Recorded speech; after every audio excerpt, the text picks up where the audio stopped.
Hero mumeze mute bana wanjye, ni Moses again, ni Moses nanone.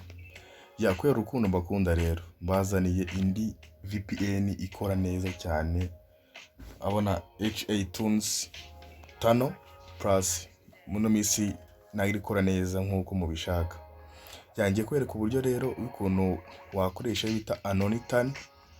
Iyi ngiyi nkanzeho isa orange nita anonitan, ngiye kwereka uburyo wayikoresha kandi ikora neza mu buryo bwizewe cyane. Ngiye kwereka process rero zatuma uyikoresha ubundi ugatandukana no kugura megabyte z'ubuntu. Before banza ukore like, comment, before ukore like, subscribe ntiwibagirwe kugira ngo njye nkwereka ibindi bintu by'ubwenge. Ngiye kuzankora ibiganiro byinshi ngende mbagaragariza utundi tuntu tw'ubwenge mutari muzi.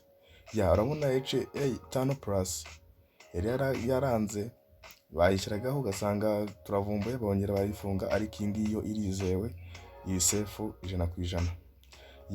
Rero ubwo ndakeka niba ukunze ikiganiro cyanjye ntuze kugenda udakoze ka like, ka comment, ka share, comment udushimira cyangwa se ugira ibyo ukosora utugira n'inama, nabyo birakenewe.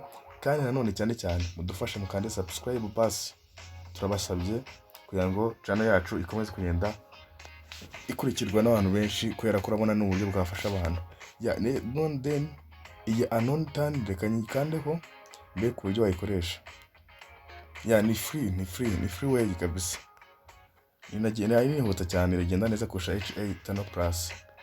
Ubwo turi kugenda muri process step by step, mugende mukurikira ko ngiye kubikora. Ubwo uhita ujya hano kuri stealth setting, harankanze kuri stealth setting, ukahita ukanda hano kuri stealth tano, ugakora on, ukahita ujya hano kuri connection protocol TCP.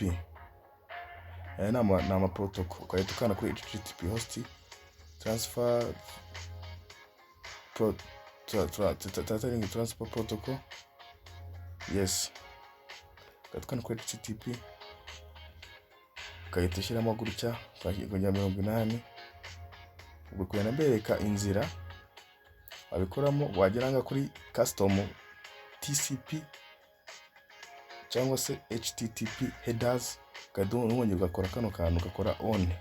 Wakora on ukahita ujya muri edit custom TSP cyangwa se HTTP, ukahita uza hano kuri zino URL ku ma host, ukahita usiba bino bigambo, ukandikamo whatsapp.pk.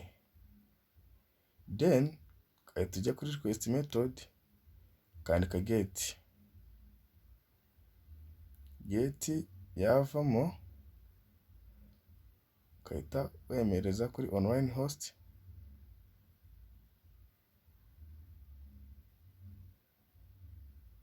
forward host ni reverse proxy. Then ukahita ukora kuri generate, ukahita ukora icyo bita ukanda kuri validate.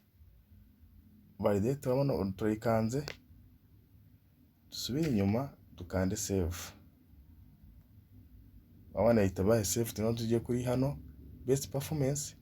Ushatse wahitamo United States, ushatse wahitamo United Kingdom, Germany, France, ukamutamo United Kingdom.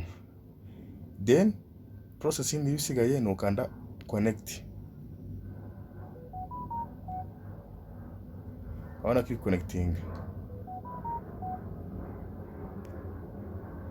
Yes, urabona ko iyise iba connected, murahita mubibona no muri screen yanjye ko ihajeho ka kantu. Yes, ngaho nubwo buryo bw'ibundi bugezweho bwiza kandi bwihuta. Muryoherwe n'iyi anonitan, ndayibazaniye rwose kubera urukundo mbakunda. Ntanagusaba, ndabinginze subscribe yawe ni ingenzi, like, share na comment kugira ngo bigere ku bantu benshi. Murakoze nakagaruka kuri Modiambo TV. Sawa. murabeho.